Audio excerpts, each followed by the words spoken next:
Okay, are we ready? Yep.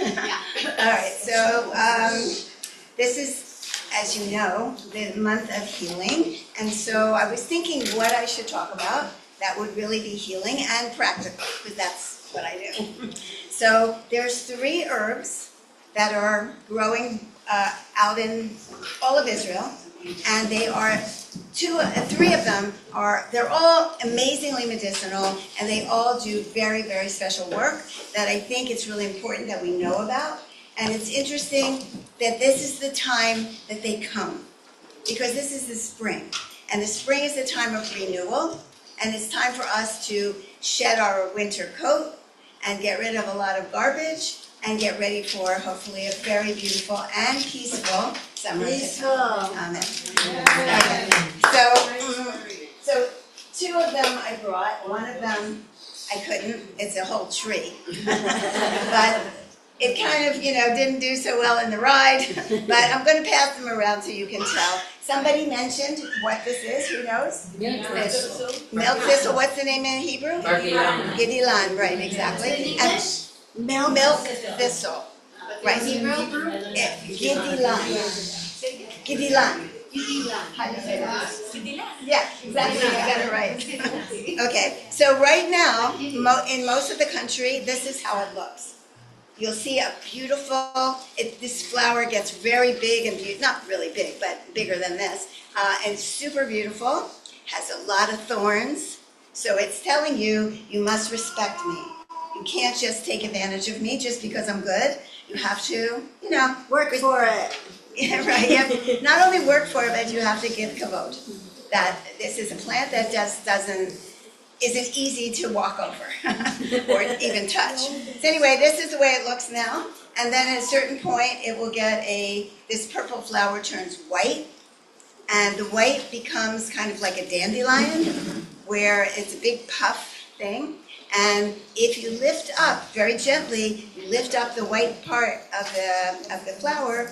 Underneath are these seeds, and that's what you want to do. And the reason I'm telling you this is depending where you live in the country, because they're in all different stages right now. When we were driving here, I saw some that were really almost ready to pick, but where I live, it's a few weeks behind. So anyway, what you want to do is sometime between Pesach and Shavuot is the time that this will turn white. And go out there, bring gloves. I really recommend you bring gloves and clippers, and go out with your children, show them, because one day, we're not going to, as you may have noticed, we cannot depend on planes flying in here with foreign herbs and beautiful things, but they just aren't going to be here. So we have to know what is here. And these are part of Hashem's pharmacy. Not only that, it's free. You don't have to pay anything except your effort, time, and make sure you don't get stuck on the thorns. But anyway, what you want to do is when it's the right time, what I do personally is I just cut the heads of it. And I put them in a basket, and I go home where I have lots of time, spread out a cloth or something in the middle of your house, depending what's going on, and just work by pulling them out and sifting them and threshing them until you get just the seeds. And then what you do with the seeds is you grind them up in some sort of a little grinder thing, or you can do the old mortar and pestle thing, which most likely you're not going to do. But that is an option. Just didn't want to cut out the option. Anyway, you pound it or you grind it into as fine a powder as you can. Put it in a jar.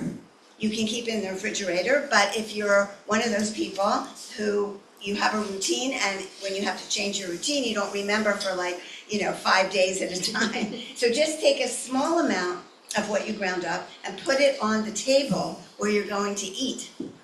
And that way you'll remember that for lunch, it's a seed and a medicine that is used for lunch.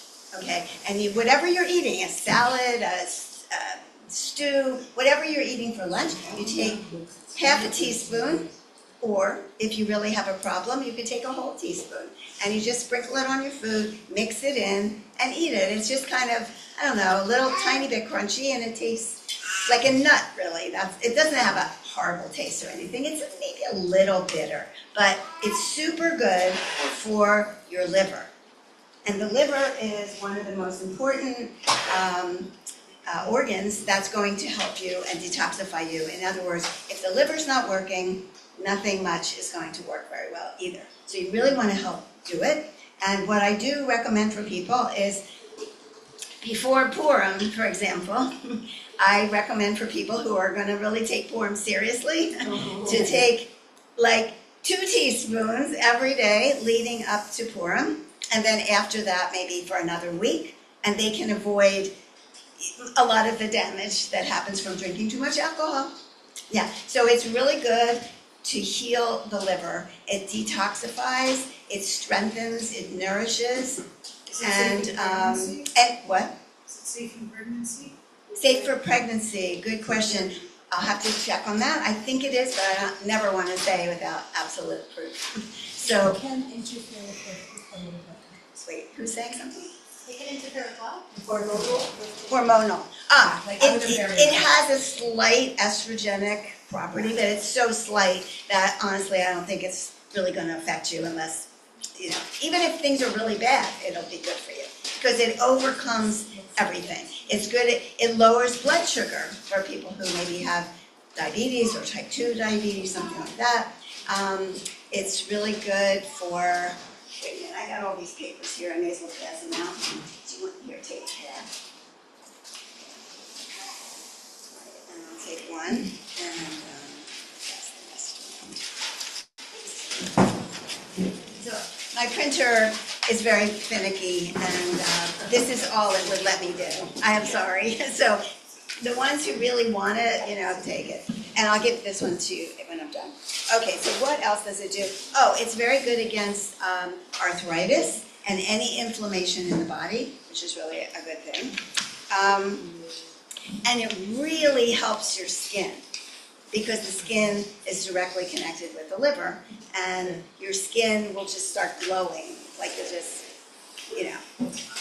exactly what you want it to do. And if a person has skin conditions, it will really help with that, especially. So, what else does it do? Oh, it promotes, by the way, breast milk. So after the baby's born, definitely take this. It also strengthens your bones. If someone has osteoporosis or something like that, this is a really beneficial help to you. Can I ask a question? How much do you need? How many of those do you need to get? Well, first of all, it only comes once a year. So you have to understand that you really would like to have enough for the whole year, which is quite a lot. But I say, what? Yeah, you can buy it. You can buy it. Yeah, Of course you can buy it. But this is something else. Like going out to get your own medicine is a therapy on its own, because you went there, you interacted with that plant, you, bless you, you picked it yourself, you harvested it. When you take it, it's going to be much more precious to you, and it'll work better if it's wild. But yes, you can buy it. So how many would you say? How many would you? Well, How much comes out of one milk thistle mix? Like a half a teaspoon? A quarter of a teaspoon? you want to take a half a teaspoon. No, you want to take it when you're making it for one flour. It's not like that because some flowers are small, some I know, flowers are but big. Eric, it doesn't make 3 tablespoons No, of flour. No, it We're doesn't. talking like a half a teaspoon-ish. How many flowers should we be looking for? That's what she's asking, and I really can't tell you because 50, it's a 100. wild plant. No, I and- know, but there's a range there. No, I think the question is, are we going on this fuel to come back with like 2, you know, Yes. Also, the other 2 thing, huge Yes. garbage Yes. bags? Is that would be the nice. question? Honestly, that would As be many nice. as you so that can is- get. It right. sounds like Okay, as many. And the other thing that you didn't ask is how many people are taking this? Is this just for you? Is it for your whole family? Is it for a child? Is it for somebody who's 80 years old? Who's taking this? And that's also going to make a difference in the amount that you need and everything else. But the way I look at it is I get as much as I can, and that's it. You know, and then you have it, and when you run out, you wait till next year or you buy it. But anyway, yeah. Tinctures. Oh, okay, that's a really good question. Don't buy tinctures, just get the whole, always get the whole herb. If you can, get the whole herb, because you don't know what they made it of, you don't know where it came from, you don't know what happened to it. And the other thing about tinctures is it's usually in alcohol. So what does, in water tinctures, it's only good for like a week or so. You're not gonna be able to keep it in water. It's not disinfected. It's right? what? When it's in alcohol, it's disinfected, but if it's in water. Well, yes, it's not. but what does Bacteria alcohol grows. harm? No, I'm just saying, if you have it in water, it has to be in time because bacteria. Right, but to keep it in water, it's gonna turn to compost. Like if you can't preserve it, that's why they use alcohol. Right. But another tincture that you could use that would be better would be apple cider vinegar. Like you could do that, but still, In apple cider vinegar? yeah. Yeah. You grind it up, put it in apple cider vinegar, leave it for like 2-3 weeks, and then strain out the fibers, and then you have an actual tincture of anything really. But the thing about vinegar is it doesn't last as long as alcohol, which could last for 100 years. So for people who are, yeah, I'm sorry. Okay. So for the person, it's always better to do it yourself, because commercially, it's commercial. Somebody's going to be making money on it, and naturally, they're not going to take the same care as you. That doesn't mean there's not good people and good products and everything. I'm just going for the highest, and that's what I'm telling you. And it's nice to go out in our country and such like a day like today, well, it's a little hot today, but on a beautiful day, to go out and take a tea-bowl with your children and teach them. This is the food of our ancestors. And the other thing is when you buy it, it doesn't always come from Israel. It could come from other countries. And my feeling, which I don't know if I told you the last time I was here, but it's mentioned that Hashem considers Israel his treasure house. So when you have treasure, a lot of times you bury it, right? So in our soil are treasures that nobody can find, nobody can see them, everything. But things that grow in the land of Israel are just different. They have a different energy, they have a different nutrition. Yes, right. They have a different spiritual connection. And the more that you can eat from our land, the more you'll be connected to our land and you'll get the benefits of Hashem's buried treasure. So, go for the gold. Okay, so the next one, it also helps, milk thistle also helps with mood swings. So somebody who's, happy one day, crying the next day, whatever, it will help because it all works on the liver. The milk thistle is the #1 medicine, and I'm talking all medicine for the liver. Anybody has a problem with the liver, fatty liver, or cirrhosis of the liver, these are really serious diseases, or even somebody who maybe they're talking about getting a liver transplant, give it to them, tell them about it at least, and the more that they can do, the liver also, this is the good news, is the most regenerative organ in your whole body. And so it can take a tremendous amount of abuse and still come back. Yeah. I mean, it's interesting because it's the organ of anger, where we get fear out anger. So it's right. And really the biggest problems that we can have is not working with our anger in a healthy way. That's right. And you can tell a person whose liver is working well because they have another attribute. Not that opposite exactly of anger, but it's fairness. Like seeing the fairness of things. Like 2 children come up to you and they said, this one did this and that. You can actually discern the fairness of it. And it's interesting because every child that I ever met, the first thing they say is, low fair. Like they know right away, this is not fair. Because their liver is actually functioning. It's the rest of us kind of get a, diminished view. All right, so I want to pass this around. I cut off most of the thorns, but on the stem. but try not to touch that because that's formidable. There you go. So look at it so you recognize it. The leaves itself are green with white stripes, right? Like it looks like milk was dropped on it. That's why they call it milk But thistle. is the name in Hebrew? This Gidilan. What about the part of the plant that has the green part that has the white? Yeah. That, you can use that also, right? You can make can salads eat with that. It's Do you eat it fantastic. raw or cooked? Every part of this plant is completely beneficial. You can eat that part by cutting off the thorns with the scissors, and it tastes just like lettuce or something. It's very It's mild. tougher, right? Yeah, it's easy to eat and it's available. It's just you have to put some effort into it. You have to go outside, you have to cut off the thorns. You're probably gonna get stung by it, no problem. But it's really, really good for you. So some of the things that I do with it, with the leaves, is in the, early fall, like when they begin and they're very young plants, even though they still have thorns, is I make a pesto by taking the leaves, putting them in a blender with the thorns and everything. Yeah, wash it, but then put the thorns, the whole thing, and nettle, which is another thorny, lovely weed, and anything else, and I put in some basil, and some pine nuts and water and olive oil, lemon, salt, whatever. I make a pesto and I put it in the food processor and process it into a complete mush. And you get the thorns, you get everything, you get the whole plant.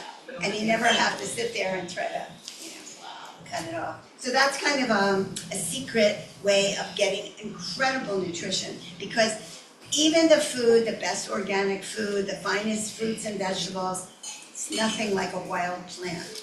Like a wild plant didn't need you. It grew all by itself. It had angels. It doesn't need you to water it and talk to it, nothing. It's just doing it. And when you get the power of that, you become more powerful. You become stronger in not only your body, but your will, your understanding, maybe your emunah. I don't know. Anyway, do it. It's good. And Does it have the this is same- time. Do they have different natural properties for the leaves as opposed to the seeds? I'm sure they do.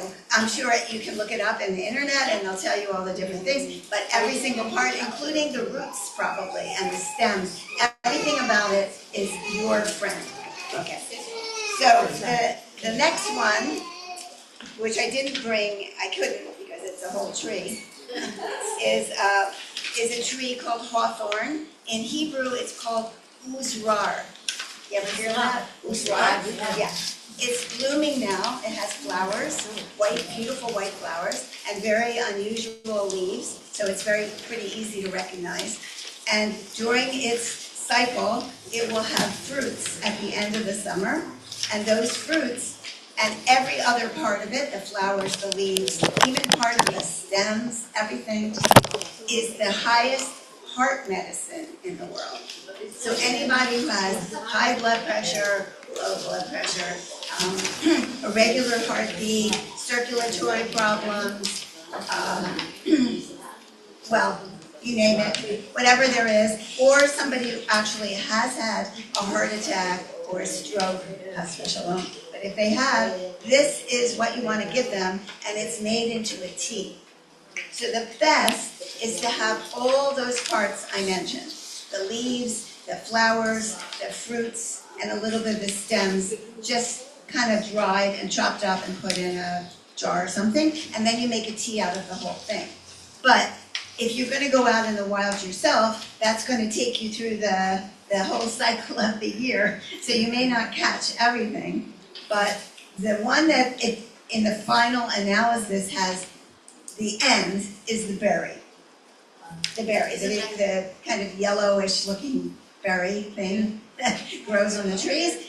But it really is better if you can, go out now, go find the tree, it's very pretty, look it up on the internet, I got pictures here, look. There's one over there. It's great.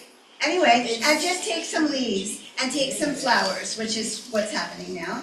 And then later on, come back to the tree and gather the berries and a little bit of the twigs and use it as a tea. And this is how you do it, if anybody wants to write this down. Okay. What are What? the berries are little red, The berries can be a little red, yeah. and then the flowers are what color? White. They're usually white. Just look at it, it's very easy to ID. You look at it. Yeah, that's right. Yeah. I mean, this is berries. And This is then- not and the, there's- but you can see the leaves. You see the shape of the leaves? It's kind of a interesting shape. It's not a normal shape. So you'll recognize it. You Sleeve should stack, get the it's a rest. sleeve stack. And usually the trees are huge. You know, it's written in the Gemara that Ozra is very good for the health. Oh, wow. Oh, yeah. So, in my opinion, I mean, right now, what we have in natural medicine is a lot of information from China, from India, from Europe, places like that. But I personally believe that we had the best information. But when we were doing our world tour, you know, a few books kind of got left behind. And so it's woven through the Gemara, but I know that we had a lot of information which is just not here. So we have to go to our cousins. Yeah. What? Did you raise your hand? You wanted to? Oh, you're looking at me. All right. Anyway, so this is the what? Oh, wow. It grows all over Israel. Israel, 200 it's an species. Israeli beautiful gift. You'll, once you ID it, you'll see it everywhere. You just put it in. Oh, no, I was telling you how to make the tea. You can, Wait, I never finished that part. Okay, so you make the mixture dried. You don't have to powder it, just chop it up or whatever. And then when it's fully dry, like really dry, because if it's not completely dry and you put it in a jar, it's going to turn moldy. So you don't want that. You make sure it's really dry. You can just put it in a basket. You don't have to do anything special. Anyway, when you got the mixture, you take 1 teaspoon of this mixture and put it in 1.5 cups of water. Bring it to a boil, and then simmer it for 40 minutes. oh, So 40 that's minutes. a long time. 40 So minutes. I recommend that you do this, like double it, triple it, quadruple the recipe, so you can make a bunch at one time, keep it in the refrigerator. You can have it hot or cold or room temperature, and then it'll be ready for you. Yeah. How much to take, a tablespoon? A cup. Oh, no, you mean when you make the mixture, you drink a cup of the tea. Like how much you take of 1 teaspoon. 1 teaspoon of the mixture, 1.5 cups of water, bring to a boil, simmer it for 40 minutes, and then strain it out and do whatever you want with it. But the other important thing to really extra help your heart is to do it between certain hours, which are the heart hours. And right now, because they changed the clock, the hours for the heart are between 11 and 1. In the afternoon. In the late morning. No, wait, I'm wrong. It's 12 to 2 now. Yes, 12 to 2. In the winter, it's 11 to 1. But now, what can you do? They do this thing. And it's gentle enough, you can drink 3 cups a day, 1 cup a day. Oh, right. So you don't need to overdo it. But if you're in this place, if somebody you know or yourself or whatever, or you want to do it for prevention, actually has a heart problem, I would do 1 or 2 cups between these 2 hours, between 12 and 2. And if you want to know how your own heart is doing right now, you can look in the mirror, okay? And you look in the mirror and you look at your nose, okay? Now, right here on the tip of your nose, going down to meet the, whatever this is, if there's nothing there, your heart is fine, perfect, working well, functioning, everything. But if you see a line, like a little wrinkle here, that's the beginning of stress on your heart. And you really got to take it seriously. Wrinkle where? On like, Right that divides the 2 nostrils, this little piece of flesh here. Look in the mirror and you see, is there a little line, a wrinkle? Then, you really got to do something about it. Shoshanna, would you say that What? they got born with this and then they have it their whole life? What? If they do what? That life is like a Well, because they don't know what they're doing, but it can go away. That's what I'm saying. Your whole face is talking to you if you know the language. But there's something worse. Like if it gets worse, then the line goes up here. And it kind of splits the nose. And if you've ever looked or seen somebody who obviously had a real problem, it's always there, like they already had the heart attack or something. So if you see something like that, you gotta major take it seriously. Okay, so, but this is, yeah. So do you run to the doctor when you see a lion here? What do you do? Doctor. You run to the You can call me. Run to the garden. Right, what you wanna do, if you see a line there, is go find that tree, or you can buy it. You know, you can, obviously, all these things you can buy, except the last one. The last one, I'm gonna tell you, you What can't. about all the lions? Oh, that's, I'd be here for 24 hours telling you all the things that are going on. But in the meantime, let's just focus on your beautiful heart and try to improve it if you can, okay? What? Shoshanna. Yeah. Clarify where that line is, like. Exactly. Yeah. The line, there's this little piece of flesh between your nostrils. Okay. There would be a line right in the middle of it, from the tip of your nose down to your lip here, or whatever that is. Okay, so that's the hawthorn. Now it also has known, by the way, to help with situations like cancer, diabetes, asthma, infection, and the most important thing, hair loss. Okay, so it will help you against that too, which is probably the main reason why anybody really wants to take it. Okay, so the next one, or the next one, The color of this hair. You know how old Shoshanna is? Shoshanna, 22. Why is it There's many embarrassing to say your age? secrets. What? It's not embarrassing to say your age. No, not at all, not at all. But a lot of it has to do with our perception of that age. Like when you say a number, people immediately associate you, you're either a little child, a teenager, a young adult, or you're old, okay? And once you get that, well, wait a minute. Once you get that into your mind, that word old, then suddenly you become old. But the thing is, in reality, we're thousands of years old. This isn't the first time we've been here, and we're thousands of years old. So all of this is ridiculous. But the most important thing is you want to stay young in your mind and body and live a long time so you have lots of experience and wisdom. That's my combination anyway. That's what I believe. It's an inner look. It's what? Inner look.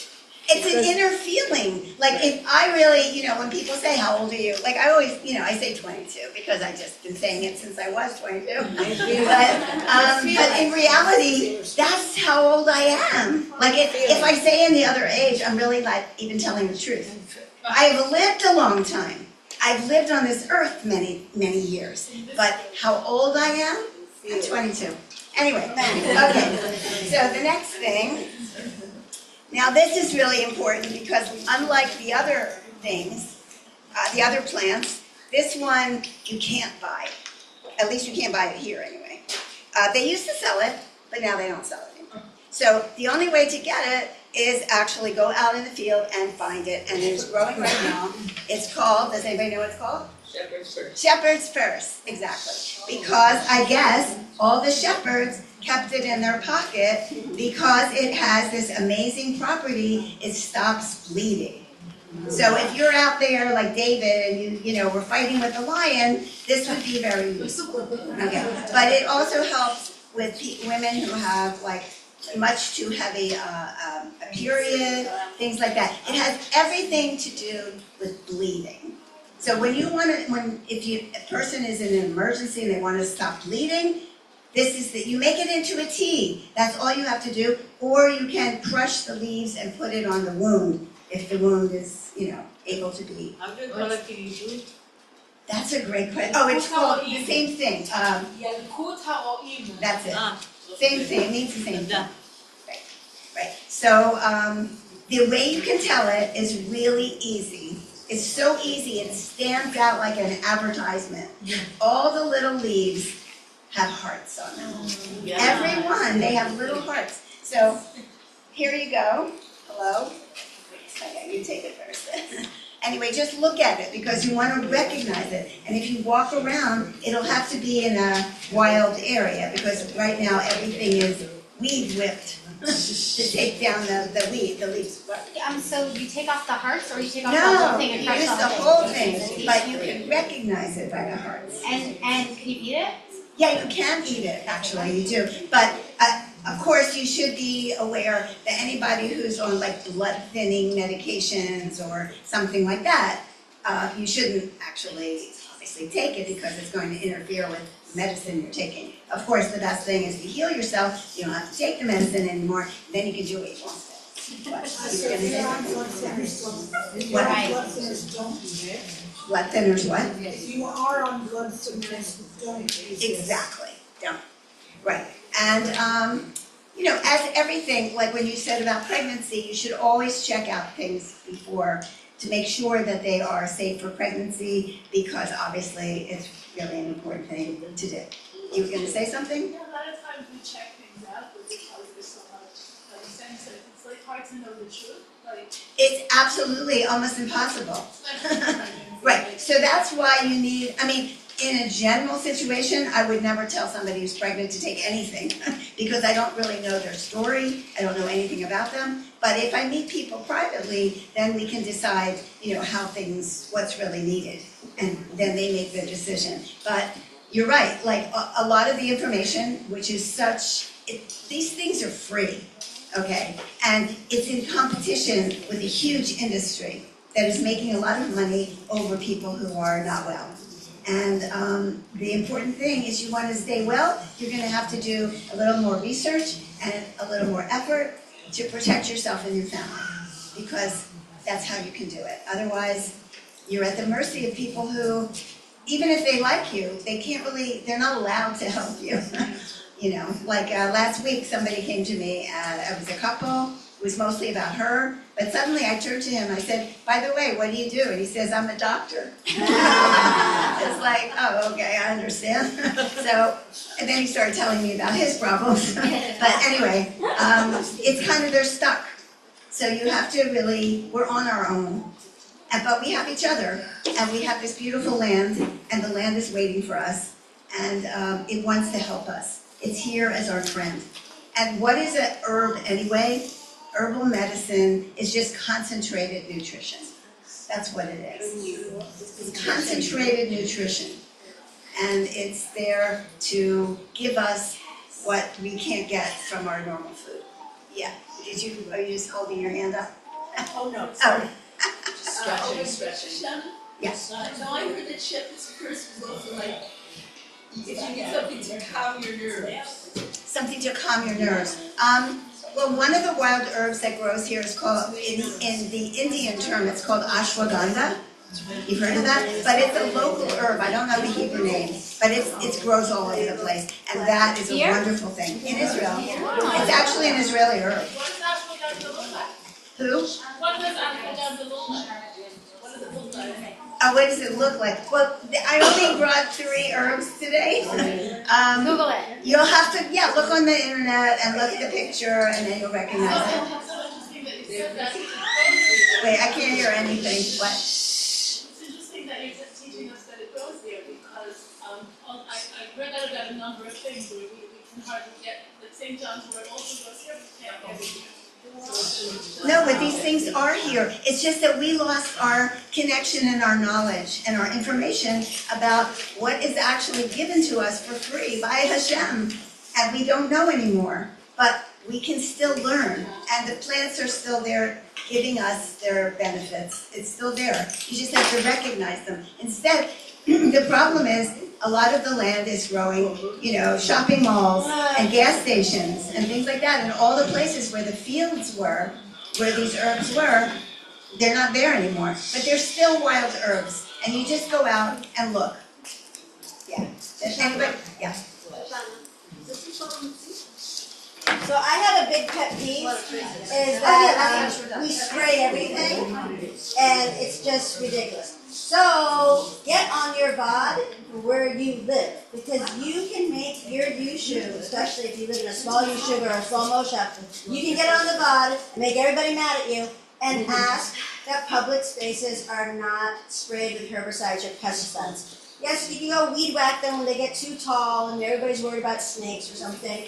but at least you'll have the ability to harvest organic herbs from the land, because you don't wanna harvest things that are sprayed. That's And absolutely the true. good herbicides killed it And already. this other thing to know, this is very important, is that when you do go out in the wild and the weeds are pretty tall and there are snakes around, you should wear boots. I really recommend you wear boots, and don't put your hand in a place you literally can't see. Okay, this is good advice from a person who actually got bitten by a snake. And what did you do when you got bit by a snake? What? What did you do when you got bit by a Oh, snake? what did I do? I don't know how much time we have here. What was one of the? What did I do? Well, if you want to hear the story, okay. Yeah. Oh, yeah? Okay, so at the time, we had just come to Israel, and we were living around Tiberia. Actually, nowhere, it wasn't even in Tiberia, it was by the Kinneret, and this is where they live. But what did I know? I knew about rattlesnakes, I didn't know about Zephyr or something like that. So anyway, so every night we had this little place near the water, and we would take a walk, and it was really beautiful along the water. But I always saw these things like around the trees and everything. It's like, oh, that's so interesting, Anyway, one evening, we were walking back. I was walking across a plowed field. That's another thing never to do. Don't walk across a plowed field. Why not? Because the mice and things that are living under the ground come up and the snakes come to eat them. Wow. Yeah, so you don't want to do that. So anyway, but what did I know? A little Red Riding Hood here. So anyway, we're walking back, and it was just about twilight, and you couldn't, it was like you couldn't see really good. And I stepped on this snake. And I was wearing, fortunately for me, I was wearing the old Israeli sandals, with a thick strap. So one of the fangs went into the leather, and the other one went into my foot. Yeah. So that was one very blessed thing. The second thing, it was at the end of the summer, not now, when the venom is very low anyway, because they've already eaten all the summer. Now it's very high, so be careful. Anyway, that was another thing. And the second thing was a kind of more or less smallish, medium small snake. But I saw it slithering away, and it was at that moment, it's like one of those moments where like, this cannot be happening to me. This happens in movies. This doesn't happen in my life. But there it was. So first of all, I was in shock. And then we were only like a minute away from our little hut where we were living. I went in there, and I said, well, I gotta do something. Oh, the other really good thing that was in my favor is that I had just finished a 40-day juice fast. So my blood was super clean. That was a really lucky thing too. Anyway, so we got home, and then I remembered all the things that I always knew I was gonna help other people with. Because it's never you, it's somebody else. So the first thing is, this is maybe public or whatever, is you have to empty what's in your bowels. Take an enema. Because the poison your body can defend itself against certain poison. But if you already have a lot in there to begin with, it's over the top. So that's the first thing. The second thing is So you should always have an enema at home. You should. You never know when you need Coffee it. enema? No, just water. Anyway, the other thing is cayenne pepper. You know what cayenne pepper is? It's called shata in Hebrew. Okay, shata. And what that does is that neutralizes your whole blood system. So that the way that people unfortunately die is that everything gets congealed in one place, and then the blood can't move, and that's the end. Enema and what? Stagnant. Right, what? Enema and what? And cayenne pepper. But not in the enema. Did you ate the cayenne pepper? Yes. Believe me, you'd eat anything at this point. So anyway, that's what I did. And then there is how much? I think I took a tablespoon. I just mixed it in water or something like that. Anyway, whatever. It wasn't the main thing I was worried about. And then there is a pressure point that's on your ankle. It's right behind your ankle bone. You can feel a depression. If you touch your ankle bone on the inside, you feel a depression. Yeah, so that's a actual snake bite pressure point where that will release anti-venom in your own body. What? Is that what they say not to touch it when you're pregnant? Right. And you Yeah. know that? Hopefully at the time you won't be pregnant. Yeah. Right. What? Yeah. So anyway, and then after I did all these physical things, I just prayed. And I said, Hashem, if it won't upset your cosmic plan, I'd really like to live longer. Please help me to heal this. Wow. Did it hurt? Wait, at the beginning, oh, that's so interesting. At the beginning, it didn't hurt. I just saw a little red spot on my toe. It just looked like a dot, but it did feel, when it happened, it felt like fire. I felt like I was burned. Like it says in the Torah, the fiery serpent. It really feels like fire. So anyway, so there was that. And then I was doing all these things, and everything looked fine except for that little dot.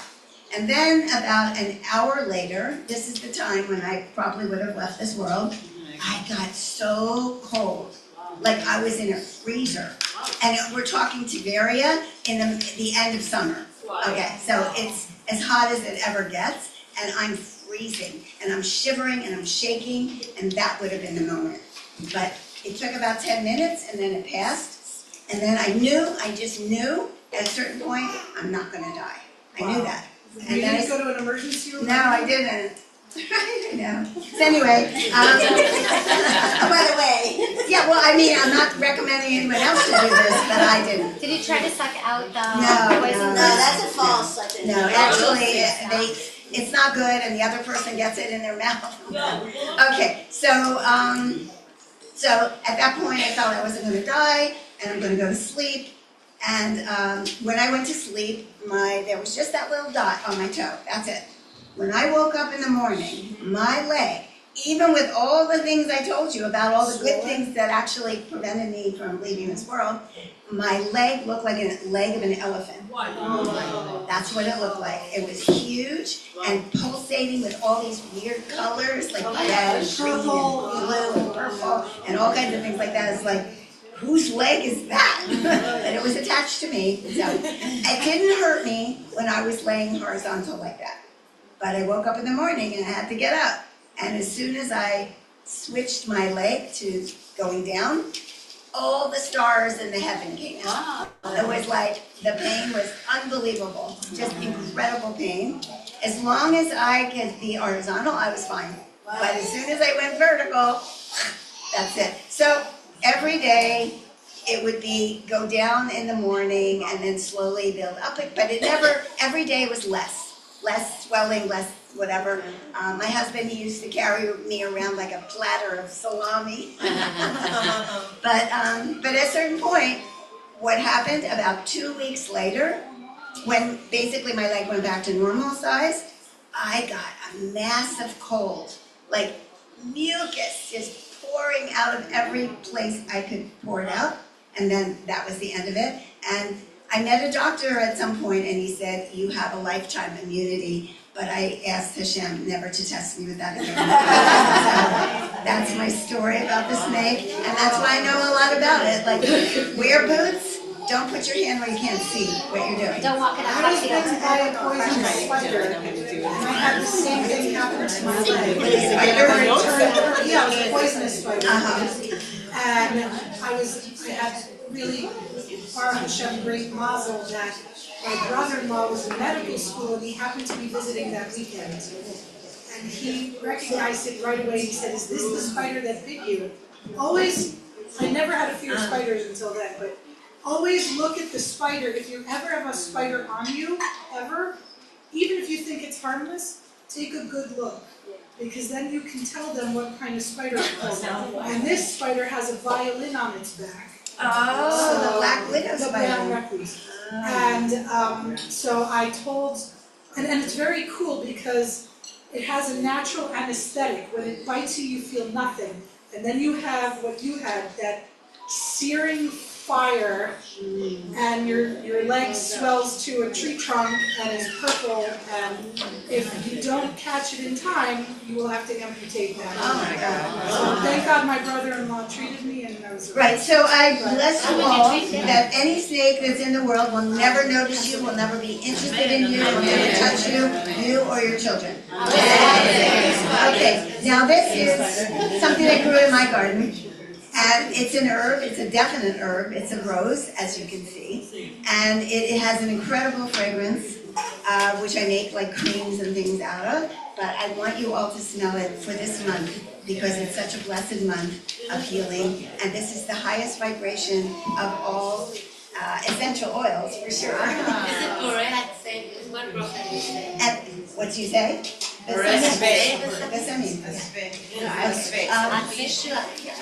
Wow. I've heard something in space capsule. Does anybody have any questions? It's a bush. Okay. Anybody have any questions?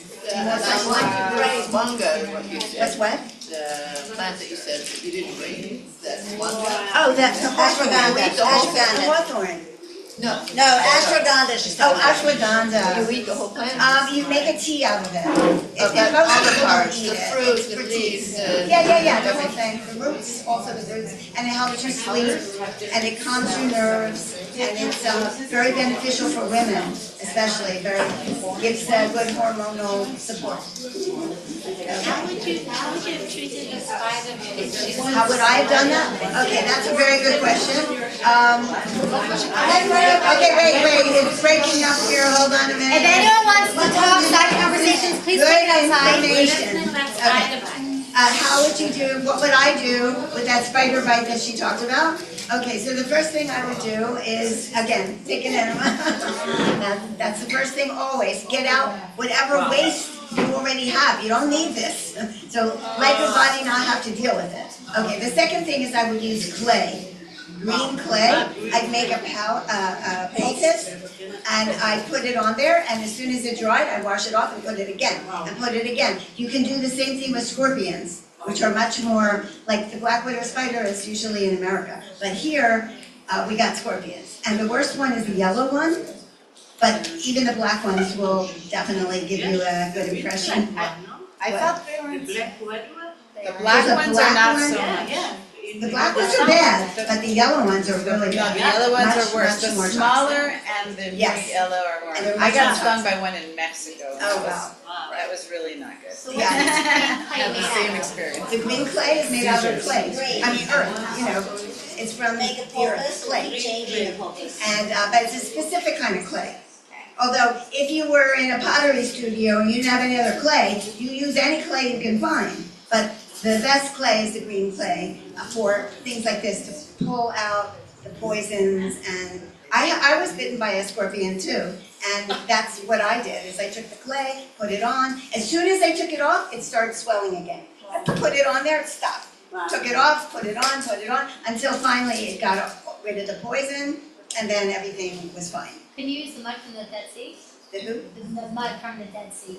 Yeah, for sure, the Dead Sea mud is awesome. Yeah, if you ever go to the Dead Sea, you should collect some. Take some with you. You can't get it anymore. What, Yeah, the you Dead could. Sea? I was just there. You walk down to the sea and get collected. I don't think anybody will give you a ticket or anything. There's sulfur. What is in the clay that? What's in the clay? The clay has a magnetic property like the earth. The earth is like magnetic, right? So the clay has this magnetic property to poison. And whatever poison it's near, that's why when you do make the poultice, you should only make it either in glass or wood.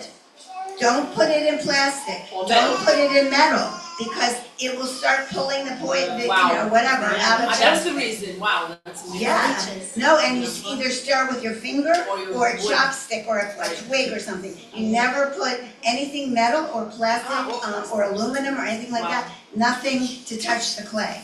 And as soon as it touches your skin or the kinds that you take internally, it will just magnetically attract all the bad things that are in your body and take them for a ride outside. Wow. Yeah, okay, is there anything else, or are we done? Anyway, I bless everyone for an amazing, I wanna ask you a general quick question that I was thinking Okay, about what? me. Sure. Do people really need to go to an oral hygienist, or can we just go, like, do you go to an oral hygienist to clean your teeth, or you just take care of your teeth? Oh, as far as your teeth? You know, like, no, an oral hygienist takes the machine and they scrape it. So I'm thinking maybe it's not good, you know? It's not good, it's not necessary, but you have to know what to do, and this isn't the time to do it. Tell us what. But anyway, Tell us what. Someone with coconut oil. Bless us. You're blessing us. Continue your blessing. Yeah, we will. Yes, I'm about to bless you. Okay, so be ready to receive. That Hashem should bless every one of us with a very, very healing month of Iyar. Whatever needs healing, it's not only physical, it could be financial, it could be relationships, it could be your connection with anything in this world, that Hashem should heal you of that relationship and yourself, and that you should go on from Iyar and into the next month to have a very, very new level of your life that is exactly where you want to be. Anyway, Chodesh Tov. Thank you.